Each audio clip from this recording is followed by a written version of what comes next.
Well, you're on a podcast, and on the podcast were a few girls who did OnlyFans. Mm-hmm. And in the process of the conversation, two of the girls stormed off. Yeah. Explain from your point of view why they stormed off. They stormed off because the truth was too much for them to handle. They were good with it when they were getting the adoration, when they called themselves entrepreneurs. I'm a business owner and this and that. And I just started asking, if you're an entrepreneur, what kind of business? You making this money in investing? Start asking questions, and because they couldn't answer the questions, they found it offensive. They found it offensive that a man could even.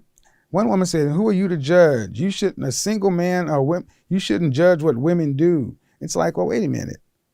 Men built the world that we live in for the most part. Yes, women have had their contributions, but what average men have done, we're in New York City. These buildings were not built by Wall Street executives. They were built by blue-collar construction workers. The very men that these women look down upon today, but they'll take their OnlyFans dollars.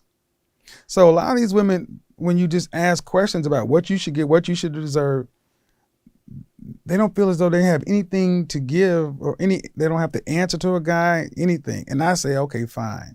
But we start having that conversation. And when I asked, what are you going to do when the OnlyFans money dries up? Because I related it to the adult industry. There's always going to be a hot new starlet. You know, Jenna Jameson was she changed the game. But there was a time where she became, you know, not a has-been, and she wasn't a hot new girl. And just like in that business, they go from doing certain kind of scenes to where they'll start doing other kind of scenes, different kind of scenes. I'm like, that always happens. Strip clubs, adult dancing, it always happens in a sexualized business. What are you going to do? They got upset because it was like, well, that's not going to happen. I'll always be hot. I'm like, well, no, you won't. And if you're not planning for this, or if OnlyFans stops, you know, the whole quote was, when OnlyFans ends, Subway will be hiring. Because the plan wasn't ever anything beyond, I'm going to continue to sell my youth, my beauty. I will always be on top. There will never be anybody bigger than me. And don't question why I'm doing what I'm doing, because it's my money and I'm a woman, hear me roar. And I didn't see why it was so offensive, but it made for a good video clip.